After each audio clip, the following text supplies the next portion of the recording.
بسم اللہ الرحمن الرحیم۔ السلام علیکم ون کلاس۔ یہ ہے ہماری کتاب مطالعہ اسلام جماعت اول کلاس 1۔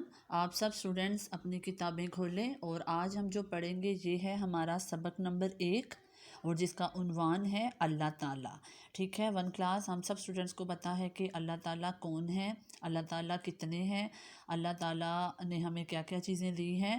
تو آج ہم جو سبق پڑھیں گے ٹھیک ہے یہ اللہ تعالیٰ کے بارے میں ہے۔ سب سے پہلے دیکھیں اس سبق کے مقاصد کہ اس سبق کو پڑھنے کے بعد آپ لوگوں کو کیا کیا چیز سمجھ آ جائے گی۔ تو دیکھیں اس سبق کی تکمیل کے بعد بچے اس قابل ہو جائیں گے کہ وہ یعنی کہ جب آپ یہ سبق پڑھیں گے تو آپ لوگ اس قابل ہو جائیں گے کہ آپ کو ان چیزوں کے بارے میں پتہ چل جائے گا۔ جیسے دیکھیں بتا سکیں کہ اللہ تعالیٰ ایک ہے، ٹھیک ہے، ان کے دلوں میں اللہ تعالیٰ کی محبت پیدا ہو جائے، بتا سکیں کہ اللہ تعالیٰ کائنات کا رب اور خالق ہے، بتا سکیں کہ سب تعریفیں اللہ تعالیٰ کے لیے ہیں۔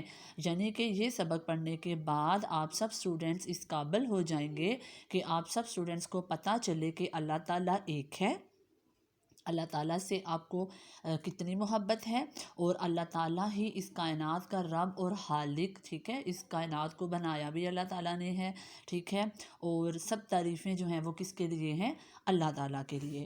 تو چلیں ابھی ہم سبق کی پڑھائی شروع کرتے ہیں۔ دیکھیں اللہ تعالیٰ ایک ہے، وہ مہربان اور رحم کرنے والا ہے، اس نے زمین و آسمان کو پیدا کیا۔ ٹھیک ہے کہ اللہ تعالیٰ ایک ہے، وہ بہت مہربان اور رحم کرنے والا ہے۔ اللہ تعالیٰ کبھی بھی کسی پہ ظلم یا سختی نہیں کرتے، وہ اپنی تمام مخلوق پہ مہربان اور رحم کرنے والے ہیں۔ اس نے زمین و آسمان کو پیدا کیا۔ اس زمین میں موجود اور آسمان میں موجود ہر چیز کو کس نے پیدا کیا؟ اللہ تعالیٰ نے۔ اس نے سورج، چاند اور ستاروں کو بنایا۔ اللہ تعالیٰ ہی ہے وہ ذات جس نے سورج کو بنایا، چاند کو اور ستاروں کو۔ وہ ساری کائنات کا رب ہے۔ اس پوری دنیا میں جو چیز ہے اس ہر چیز کا خالق و مالک کون ہے؟ اللہ تعالیٰ۔ سب تعریفیں اللہ تعالیٰ کے لیے ہیں، یعنی کہ جتنی بھی تعریفیں ہیں وہ کس کے لیے ہیں؟ اللہ تعالیٰ کے لیے۔